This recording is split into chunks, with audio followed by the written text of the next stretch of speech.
ধরা যাক ফুসফুসের ক্যান্সার সাধারণত চতুর্থ পর্যায়ে প্রকাশ পায়, তখন এটি অচিকিৎসাযোগ্য হয়ে যায়।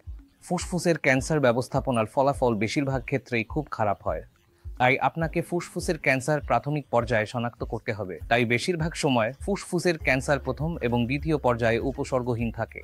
তাই আমাদের উচ্চ ঝুঁকিপূর্ণ ব্যক্তিদের ফুসফুসের ক্যান্সারের জন্য স্ক্রিনিং করতে হবে। যেসব রোগী ভারী ধূমপায়ী, যারা 15 বছরের বেশি সময় ধরে দিনে 1 প্যাকেটের বেশি সিগারেট খেয়েছেন, বা যাদের পরিবারে ফুসফুসের ক্যান্সার বা অন্য কোনো ক্যান্সারের ইতিহাস আছে, এই রোগীদের ফুসফুসের ক্যান্সারের স্ক্রিনিং করানো প্রয়োজন, যাতে আমরা প্রাথমিক পর্যায়ে ফুসফুসের ক্যান্সার শনাক্ত করতে পারি, যেখানে আমরা নিরাময়যোগ্য চিকিৎসা দিতে পারি এবং মৃত্যু হার কমাতে পারি।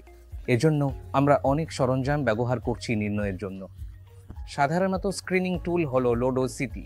এটাই ফুসফুসের ক্যান্সার স্ক্রিনিং এর জন্য সবচেয়ে সাধারণ স্ক্রিনিং টুল।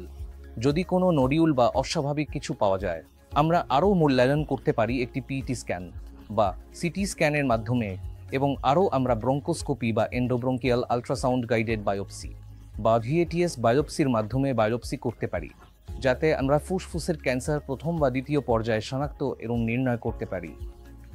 তাহলে আমরা একটি নিরাময়যোগ্য চিকিৎসা দিতে পারি, যাতে এটি বেঁচে থাকার হার 5 বছরের বেঁচে থাকার হার 70 থেকে 80% বেশি বৃদ্ধি পায়। সাধারণত ফুসফুসের ক্যান্সার চতুর্থ পর্যায়ে উপস্থিত হয়। বেঁচে থাকার হার মাত্র 3 থেকে 5%।